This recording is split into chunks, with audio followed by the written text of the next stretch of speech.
வணக்கம் மக்களே, இன்றைக்கி செவ்வாய்க்கிழமைங்க முருகர் கோயிலுக்கு வந்து பிரசாதம் கொடுக்கலாம் சொல்லிதாங்க நான் தயிர் சாதம் நீ செஞ்சுருக்கிறேன். ஒரு 2 கிலோ செஞ்சு கோயிலில் பிரசாதம் கொடுக்கலாம் சொல்லிட்டு ஒரு வேண்டுதலுக்கு வந்து செஞ்சுருங்க.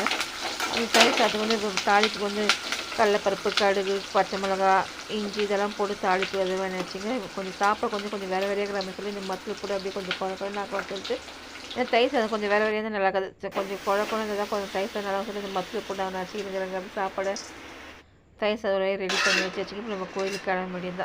எங்கள் ஊர் பக்கத்தில் இருந்த காளியப்பள்ளி முருகர் கோயில் தாங்க போக போகிறோம். இப்போ சாமி பார்த்து லைனில் போய் நின்னாச்சு. நீங்கள் செவ்வாய்க்கிழமை தானே இப்போல்லாம் நிறைய கூட்டமாக இருக்குங்க. கோவிலில் நிறைய கூட்டம் தாங்க இன்றைக்கி. இருந்தாலும் அப்போ நாங்கள் லைனில் ஒரு 2 மணி நேரம் ஆச்சுங்க சாமியை பார்க்கறதுக்கு. சரி சாமியை பார்த்து நல்லபடியாக வெளில வந்துட்டோங்க. நம்ம திருப்தியாகவும் முருகரை பார்த்துட்டு வந்தாச்சுங்க. கோயில் வாசல்லையே என்ன பண்ணாங்க, கொய்யாக்காய் வச்சுருந்தாங்க. அதனால் பெருசாக இருந்தாங்க. கொய்யாக்காய் 1 கிலோ 100 ரூபான்னு சொன்னாங்க. 1 கிலோவில் வந்து 4 கொய்யாக்காய் தாங்க நின்றுச்சு. சரி வாங்கியாச்சு. வாங்கினோடனே அங்கேயே ஒரு கொய்யாக்காய் பார்த்து கட் பண்ணி நம்ம சாப்பிட்டுக்கலாம் சொல்லி சாப்பிட்டு செம்ம டேஸ்ட்டுங்க. ஆனால் கொய்யாக்காய் வாங்கி வீட்டுக்கு வந்தாச்சுங்க. இந்த வீடியோ பிடிச்சிருந்தா சப்ஸ்கிரைப் பண்ணுங்கள், லைக் பண்ணுங்கள், கமெண்ட் பண்ணுங்கள்.